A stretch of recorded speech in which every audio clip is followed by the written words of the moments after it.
we are pleased to welcome Alex from AEI. So Alex has worked a lot in LIGO-VIGO collaborations before moving to, let's say, just to continue his activity outside the collaboration. So he has a very large experience on how to detect coalescing binaries on gravitational wave data, and that's why Sarah asked him just to give, let's say, an overview of what is, let's say, what are the main points in detecting such events, which are the one we are interested in GRAMA, definitely.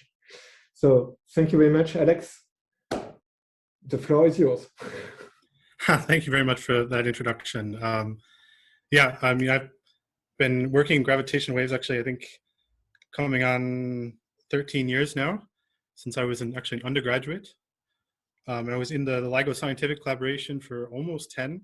And the past few years, I've been working outside LIGO scientific collaboration. All this time, as you said, the primary focus of my research has been how to detect gravitational waves from the mergers of compact binaries, meaning black holes, neutron stars, things which are extremely dense.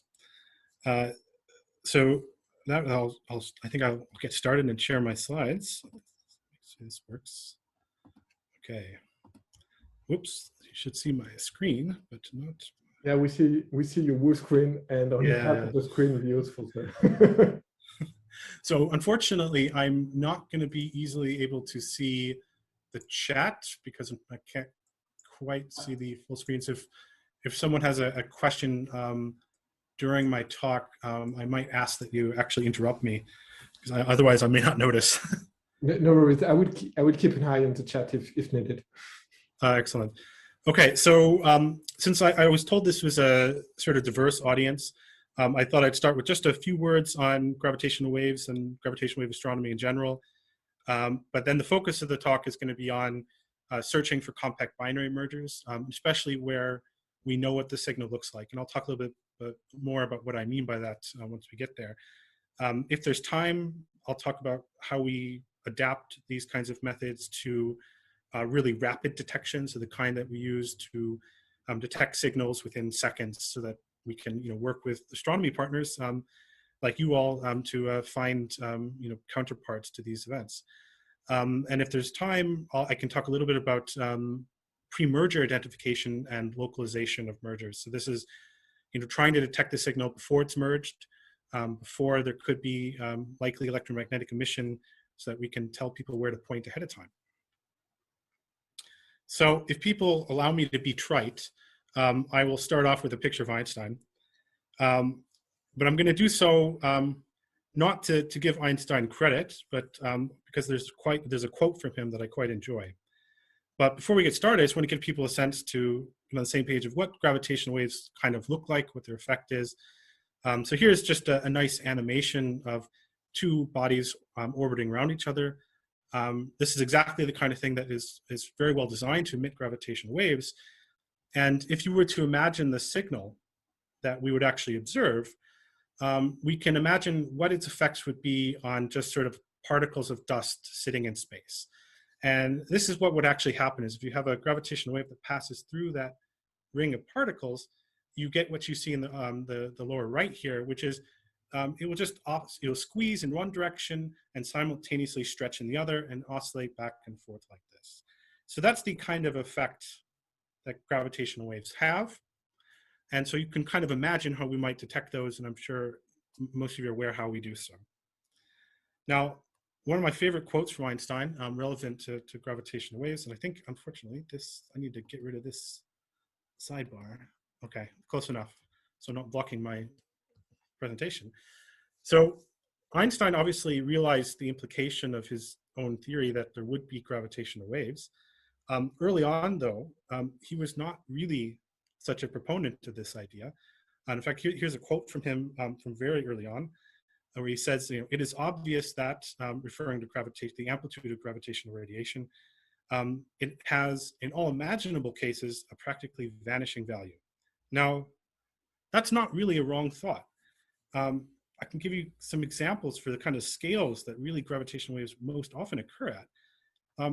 So here's two examples of gravitational wave generators. Okay, these are generators, we can put together in a lab setting or anywhere else. These are easy to build on Earth.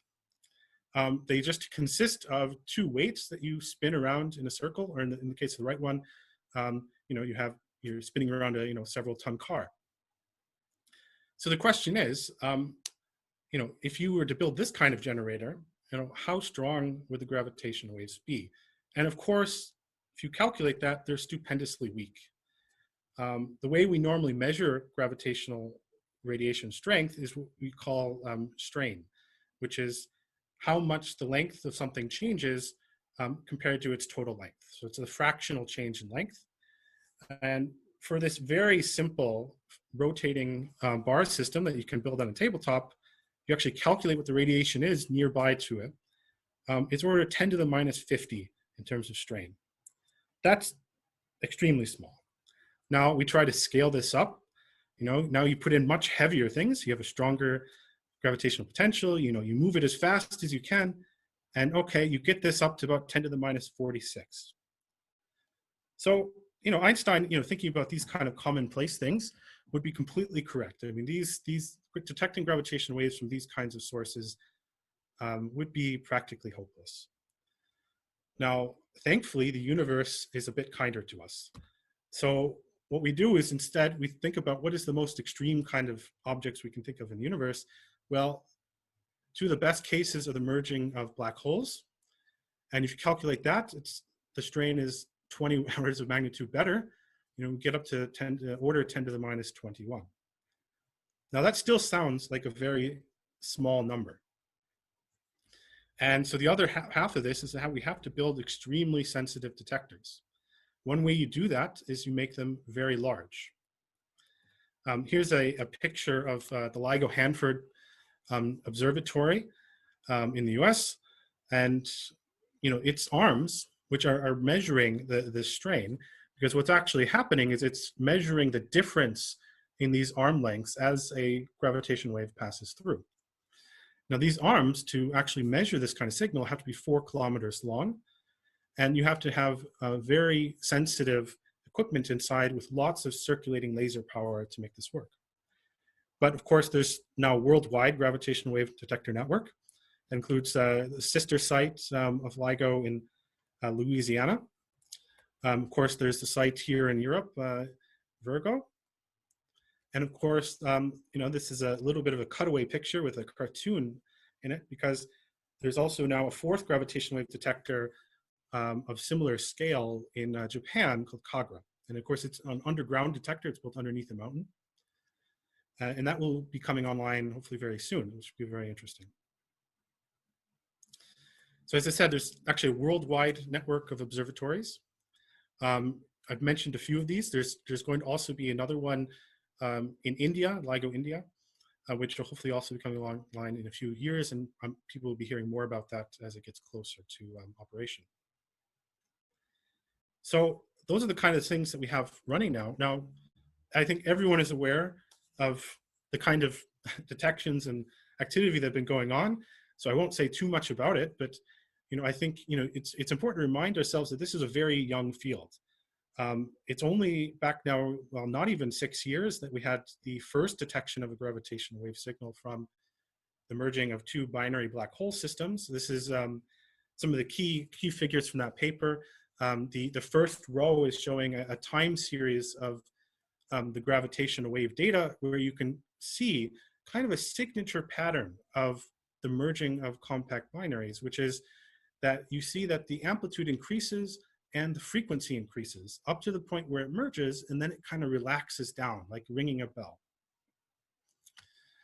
And you can see that the time frequency evolution a little bit more clearly in the bottom figure, where we have just a time, essentially a spectrogram, it's a kind of time frequency map of the data.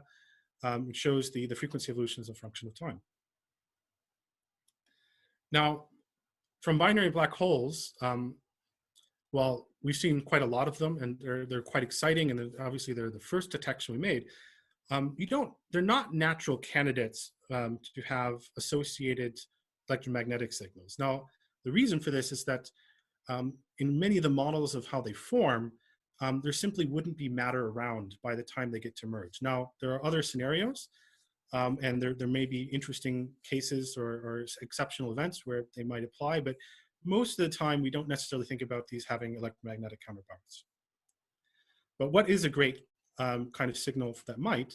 Well, that would be a binary neutron star merger. So this is a animation that I think many people have seen, which is just a sort of rendition of what a merger might look like, including some of the aftermath where you have the GRB jet forming and the kilonova, and over very different time scales, in fact. Now, we've actually observed one of these. So this is what sort of is dear to my heart, which is what the gravitational wave data sees. I'm sure many of you are familiar with this, if not everyone. So this is what the time frequency data looks like, the actual gravitational wave data for the binary neutron star merger event that we observed back in 2017, GW 170817. And what this is showing is how the signal actually evolved in time. And in fact, the sort of white bar is in fact playing in real time. And this is how it would be, in some sense, observed in our detector.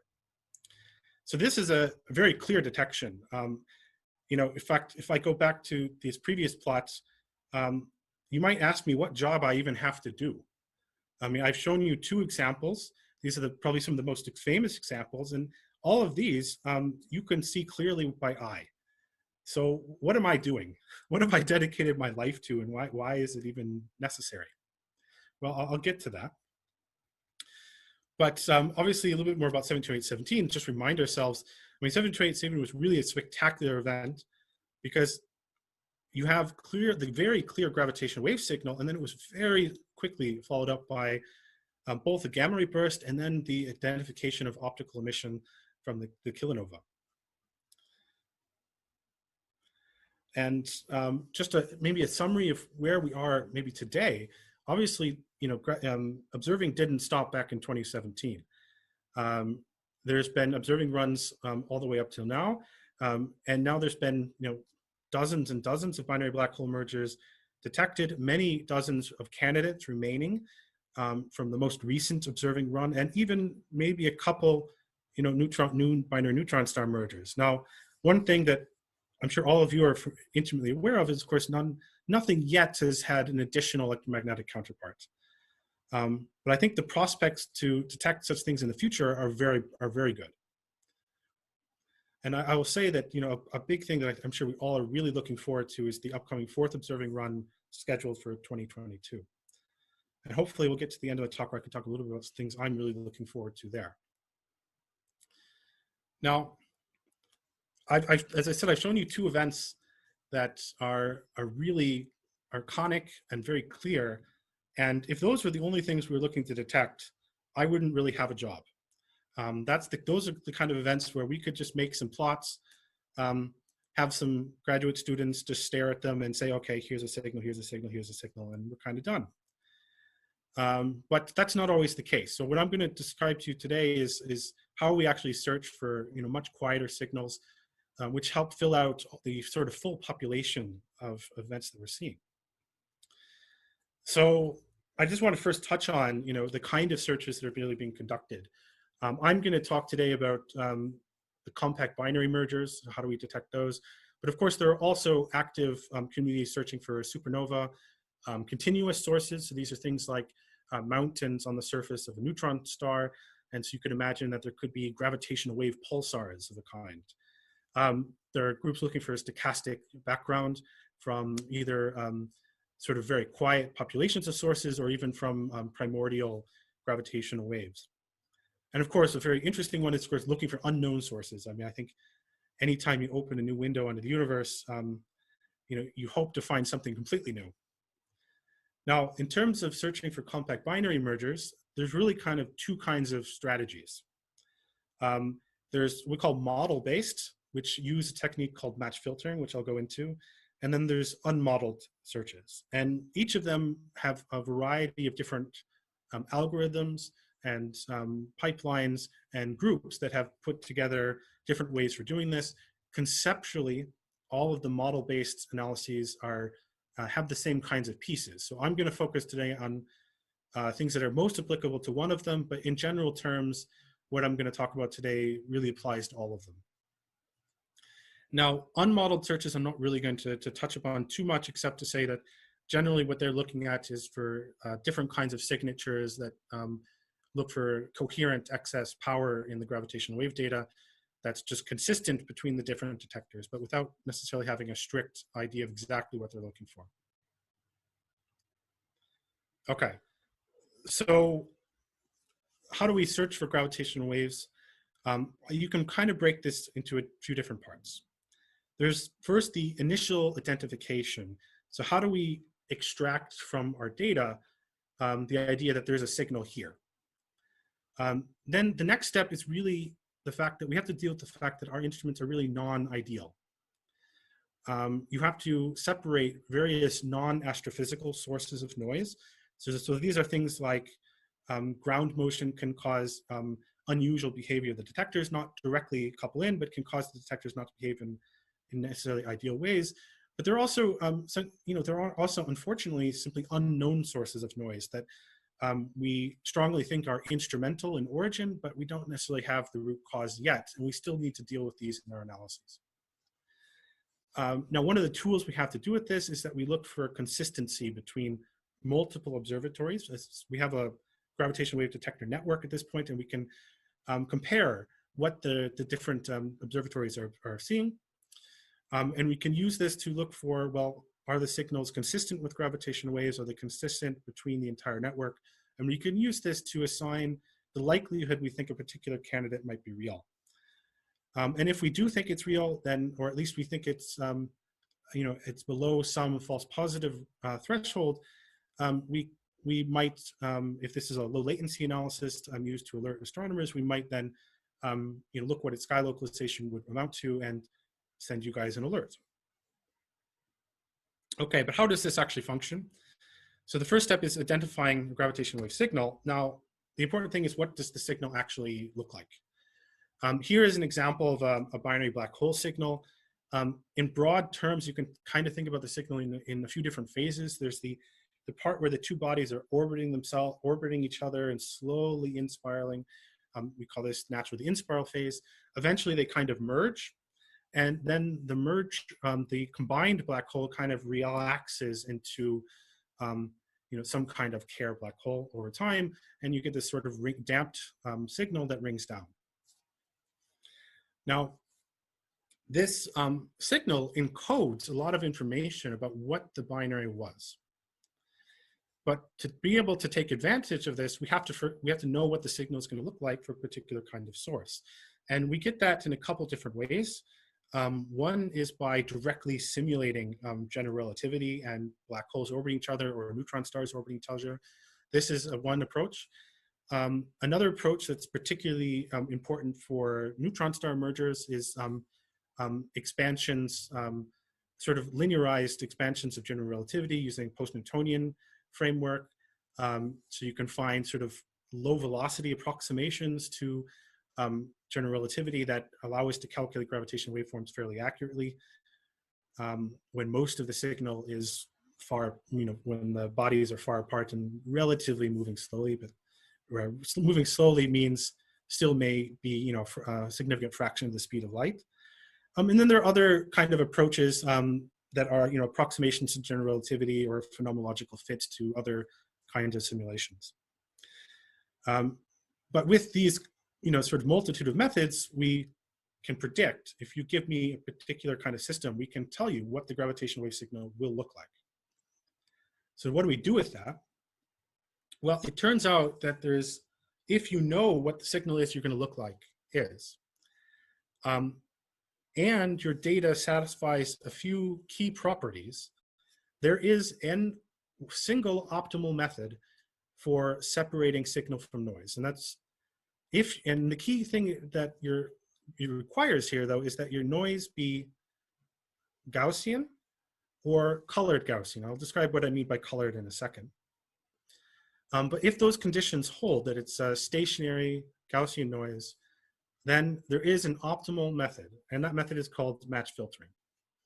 Now, schematically, what match filtering does is it is just correlating what you expect to see in the data directly with the data itself. And to remind people, the data in a gravitational wave detector is very much just a time series. It's a time series that represents the strain that it's observing. And it's at frequencies and sample rates that are actually fairly familiar to all of us, because it's very close to what you get from, say, audio. So many, we sample, for example, the LIGO detectors are sampled at 16 kilohertz. Many of our typical signals we're looking for span between 10 hertz and 1 kilohertz. So these are all frequency ranges that are very comfortable for humans in terms of thinking about them in terms of audio. And so a lot of the signal processing methods and techniques also apply here. So schematically, match filtering is literally just, you take your prediction of the signal, you overlay it on the data, you weight by the noise at different frequencies, and I'll say a little bit more about that in a second. And then you just integrate over that, and you get, when you properly normalize it, you get an SNR time series. So here's an example of this. This is just a time series with an embedded signal. You can barely see it. There's a little red stretch there that you can barely see. Its amplitude at any given time is actually much lower than the noise. But because you can coherently integrate the entire signal, you can pull it out of the noise. And what you get at the end is this time series that looks like this, where it's very clear that there is a signal at this particular time. Now, I mentioned that our noise is colored. So what I really mean by that is that the real character of our noise is not just a sort of independent, what we call white noise process, which is, it's not just a time series where each value is completely independent of each other. There's correlations between them. And what that really is caused by is the fact that our noise varies as a function of frequency. So at very low frequencies, for example, near 10 hertz, our detectors are simply not very sensitive. At higher frequencies, at sort of several kilohertz, again, the sensitivity starts to decrease again. And our most sensitive region is roughly in the 100 to 200 hertz range. And you can also see, there's various other features in here. I'm not going to go into those in detail, but there are noise sources that are sort of continuous in nature that we have to deal with, that come from so many of these come from known sources. Now, I want to give you guys an idea of how this match filtering actually works. So what I'm going to show you here is a picture of what we call a whitened time series of the data. So what I mean by whitened here is that our data has different levels of noise at different frequencies, but we can reweight that so that it has equal contribution at every frequency. And we can do the same for what the signal looks like. And that makes it much easier to pull out by eye excursions in the data. So what you're seeing here in black is a time series of the detector data and a particular signal that we might be looking for in pink. And this is actually real detector data. It's from the Hanford Observatory. And the plot you see on the top is the same thing, but it's the output of this match filtering process. It's the signal to noise time series that we get by looking for this particular signal. And so we're going to play this forward as we try to match this particular template against different points in the data and ask, is there a signal here? Is there a signal here? Ooh. Okay. All right, so hopefully people can see this. All right, so as this plays forward, you'll see that there's a certain point where it lines up with the data very well, and you'll get a huge spike in the data. Okay, now I think that clearly demonstrates what the match filter is doing, but again, if you look at this example, you're probably laughing at me because you could have seen that excursion in the data, I'm sure. And in fact, this is exactly the data for the first binary black hole we observed, which was very loud from our perspective. Now let's take a look at a different signal, one that's slightly harder, and I want you to see, can you spot where the signal is ahead of time?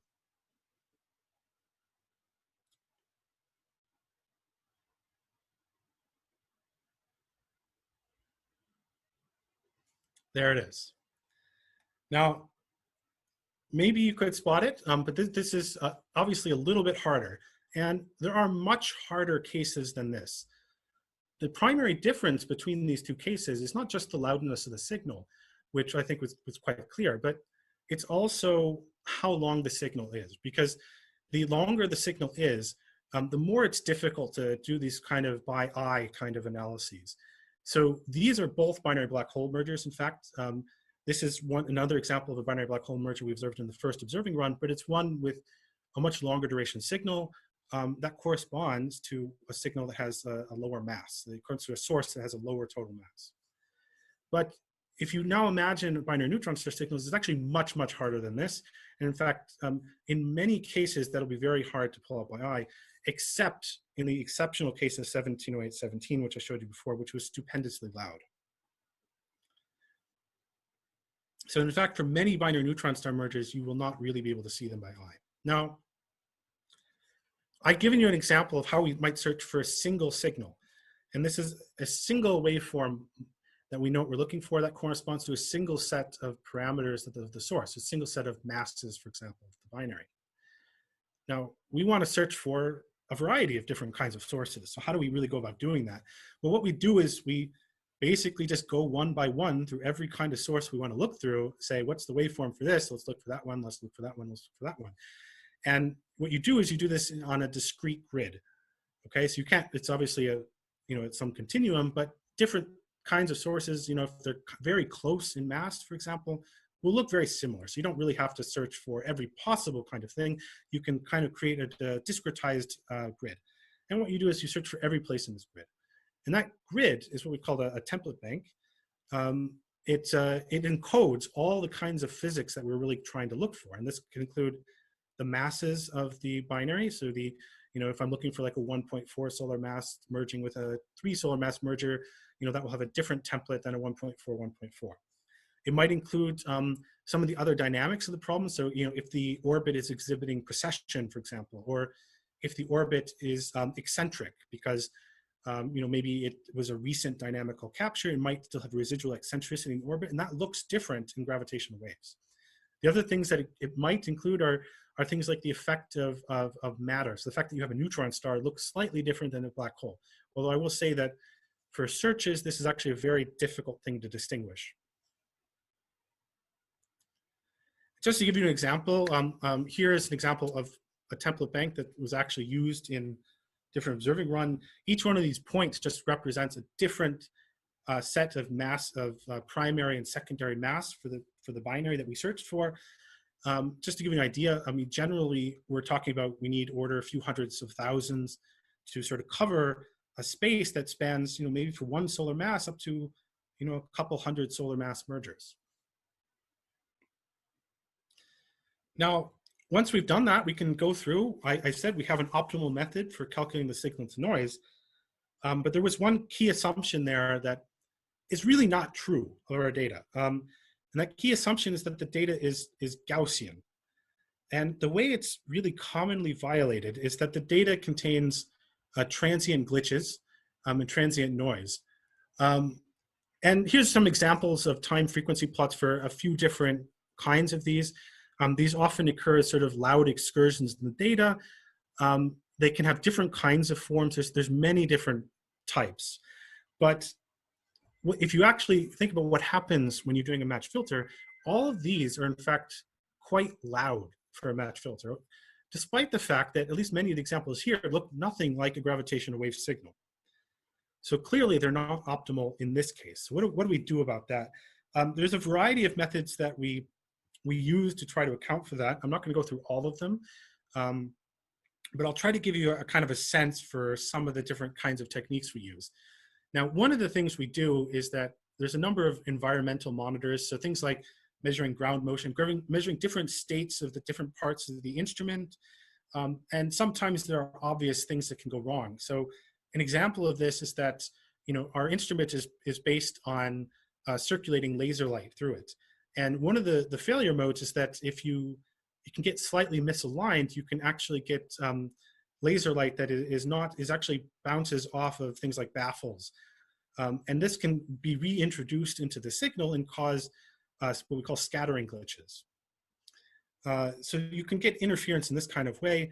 from different failures of the instrument. I mean, another kind of failure mode that happened a number of years ago was simply an error in a digital analog converter, where it became kind of flaky under certain conditions, and which would cause a spike in the response of the instrument, and that would, of course, effectively disrupt the response of the instrument and cause these kinds of glitches.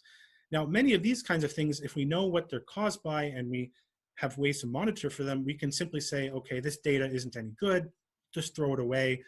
We're not going to report anything from this time. And that is one of the things we do. The other thing we can do, though, is we can check for consistency between what the signal should look like and what the data really did look like. Some of the examples I showed you before, I think, should be pretty clear to most humans if they just looked at a plot. Oh, that's not really a signal, right? And so we have different algorithms for handling that. The other approach that we can use is that because we do have multiple observatories, we can compare between them and check that the signal is observed consistently between the different observatories. So, the kinds of things that could include as well, does it have the same morphology? Does it correspond to the same kind of signal? Does it occur at the right time? Because if it's a real gravitational wave signal, then it must be observed in multiple detectors in a time less than it would take for the gravitational wave signal to travel from one detector to another. So as an example here, roughly speaking, this is where, in the little figure in the bottom right here, this is roughly speaking where LIGO Hanford and LIGO Livingston are. The time separation between those is roughly 10 milliseconds. So take light to travel 10 milliseconds between them, same for gravitational waves. So if you see a signal, if it's really astrophysical, you should see it in both detectors within that time window and not outside of it. Okay, so let me just give you one example of how we can test for consistency. This is a sort of an egregious example. So this is a time frequency spectrogram of a particular kind of plot. What I plotted here is, so the background is just the power at a particular time and in a particular frequency window of the data. And there's a number of lines on the bottom here, one in red, which may be a little bit hard to see, and a few in blue behind it.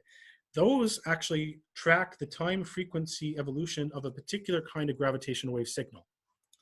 This is a particular gravitational wave signal that was initially confused for this bit of data. Now, there's a few things that would be obvious to a human here, which is that while maybe at low frequencies, the bottom part of this plot, the signal, the data perhaps agrees with the possibility of there being a signal. If you actually look at what's going on at higher frequencies, you wouldn't expect any signal to have power there, but the data does. So clearly this is not really a signal. And you can look for sort of differences between what's in the data and what you expect from the signal. Most signal consistencies we test are of this type. They look for different kinds of features and different kinds of failure modes of the data, but they all have a similar kind of flavor in that we take a look at how well the data at the time agrees with what kind of signal we expect to really be there. So in this case, there's a very simple fix for this.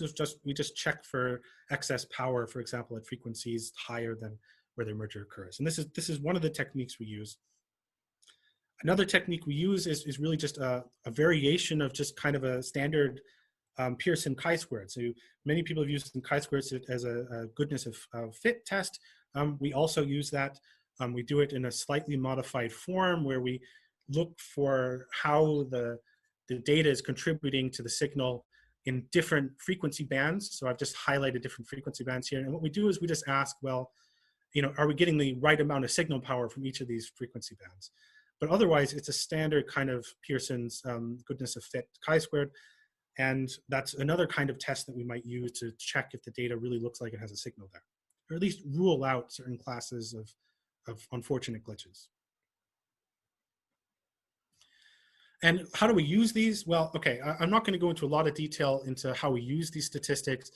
There's a variety of methods. As I said, there's actually a number of different searches that are performed.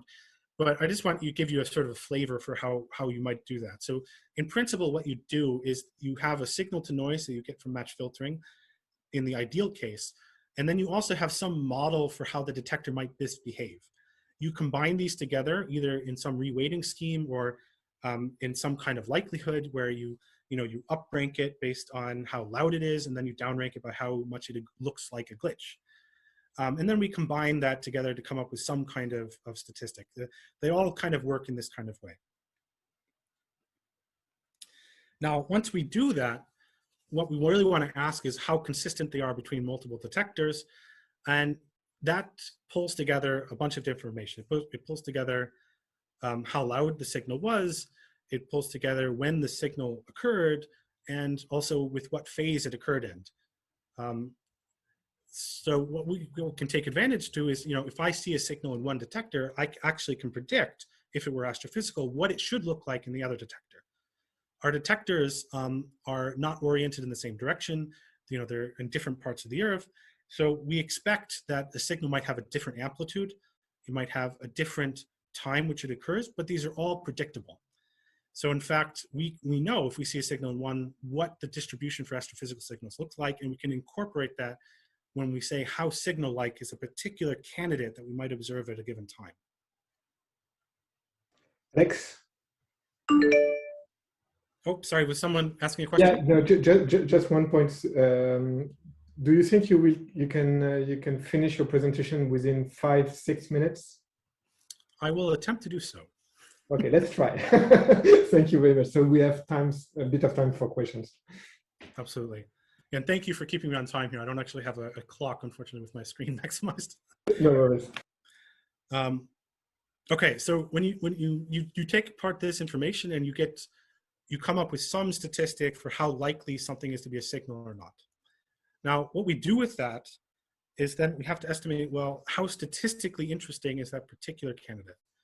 And one of the most common ways we use to do that is a method we call time slides.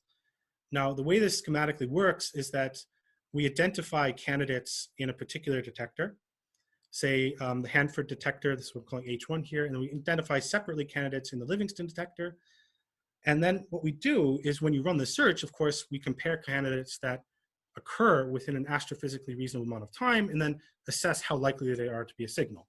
That's what you do in the standard kind of analysis. Now, we can create fictitious analyses that don't contain real astrophysical signals by just time shifting one of the detectors relative to the other. And what that does is that anything that you might now see in what we call coincidence can't really be an astrophysical signal, because there wouldn't have been time for those two parts of the data to actually be correlated for real gravitational wave data. And so in this way, you can create an entire analysis just in producing the same exact way as your real analysis, but it doesn't contain real gravitational wave signals. It only contains false coincidences. And you can use this to understand how often you expect to see noise with particular characteristics.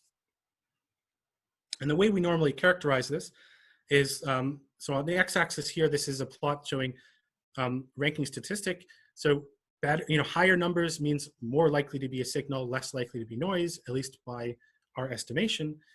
The black curve is what we estimate the actual noise rate to be for using this sort of fictitious analyses I talked about. The orange and the purple are what we actually observed in the search. So this is a case that actually contains two real gravitational wave signals.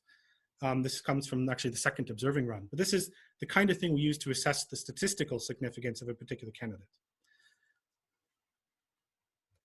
Okay, so I think I only have a couple minutes left, so I'm going to try to move on to sort of how we rapidly identify candidates. So the procedure I described before is essentially also what we do when we try to do so quickly. The only difference is that we're limited by computing and we're limited by time to make a decision. And we're helped by a couple things. So first of all, the entire problem that I've showed you before is really parallel. So one way we get things to be fast is just by using lots of computers and looking for different signals in different computers at the same time. But otherwise, we do all the steps I outlined before for both our really deep analyses, looking for the quietest of signals, and the rapid analyses that you are all familiar with getting alerts from. So I just want to outline a picture of basically just give you an idea of how you make a search rapid. This is from a particular analysis which I was involved in creating. And one of the ways you do it is simply by repeating your analysis in intervals every, say, few seconds, and looking for signals in, say, a few second window, looking for them to merge in this window, and then repeating your analysis as you get new data in. So in this sense, this analysis just repeats the entire search. Every time we get, say, another 8 seconds of data in, it will tell you if there was a signal in those 8 seconds, and it does so within that amount of time. And so it's a very brute force way to do it. It's a very natural extension of what I showed you before. But there's really not much more to it for low latency analyses than these. Other kinds of low latency analyses will still do the same procedures, but they will usually just reframe the problem, try to do the match filtering in a slightly different way. But at the end of the day, it's conceptually the same. So the only thing that's really done for low latency is that you have to do things quickly, which means that you may not be able to do all the signal consistency tests that you might normally do. It means you don't have the same level of knowledge about the state of the instrument that you might have a few months later. But otherwise, the procedure is basically identical as what we would do months later when we're doing a final vetting. Okay, now I just wanted to say a couple words about what happens when we make a detection. Of course, what happens then is we have to determine sky localization. I'm not going to say too much about this because I'm running out of time, but I just wanted to emphasize that really where this comes from is really the timing between the different detectors when we observe a signal and their relative amplitudes and the phases they observed at. And here's an example from 1908-14, where you can see that in the initial localization is this wide blue region here. And the reason for that it's much wider is actually because it was only taking advantage of the LIGO Hanford and LIGO Livingston data, but did not at that time have data from the third observatory in Virgo. In the bottom left here, this is actually the SNR time series that is observed for the best, what we think is the signal in the data. And you can see how there's a peak in all three detectors. It's very subtle in Virgo, but the peak that is important is actually the one just to the left here of the Hanford curve. But that's actually enough to provide a very constraining result for where the sky localization is. In fact, Virgo is very important for that, for really getting precise sky localizations. And that will become more important in the future as more detectors come online. Okay. If I have maybe another minute or two, I'd like to say something about pre-merger. Yeah, I think it's important. So yeah, please go on. Oh, thank you. Sorry about that. So just back to this figure, how do we do a pre-merger identification? Well, what's actually happening here is that we have some idea of the signal we're looking for as it overlaps a particular segment of data. There's really no magic to doing a pre-merger search so trying to get out an alert before the merger occurs. The only difference is that we basically say we're only going to look for a signal up to a certain point in the gravitational wave signal that we expect. So stopping at a particular time before merger, we basically say, okay, we're only going to look up to signals up to that point, and we look for that in the data instead. And if we see that, then we know, oh, in 30 seconds, in a minute, there's going to be a merger beyond that point. So it's exactly the same procedure. We just look for a different part of the signal in the data we have now. And the only thing I want to maybe conclude with, why is that interesting?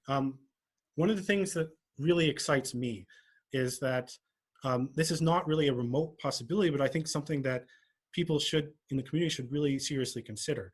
And it's going to become, on the gravitational wave community, the capabilities are going to be growing rapidly, very quickly over the next decade.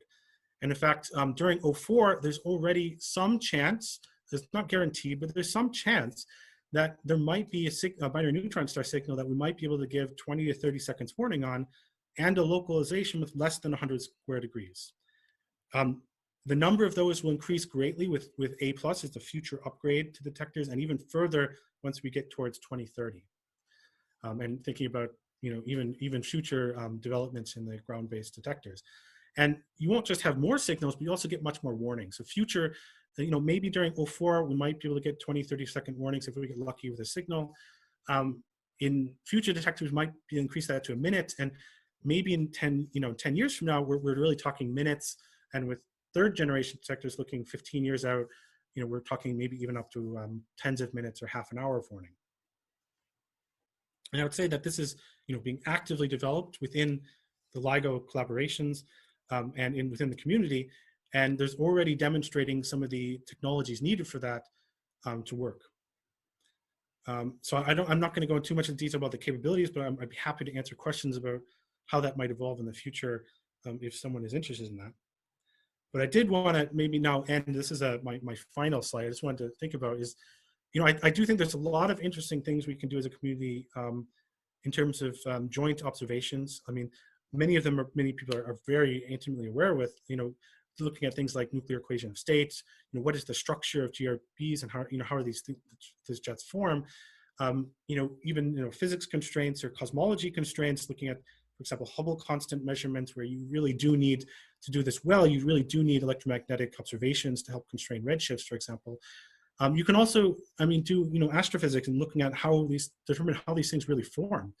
If you have electromagnetic observations, that tells you a lot about the formation environment. And a very interesting one recently, which I'd also be happy to discuss, is GW 190521, which is a potential binary black hole merger that may have had a flare observed from an active galactic nuclei in coincidence. Now, for me, because one of the things I'm very interested in is how do we get the community ready to do pre-merger alerts, and why is that interesting? That's interesting to me because I think there's a lot of physics to learn about from the very early optical and, really across the band electromagnetic emission.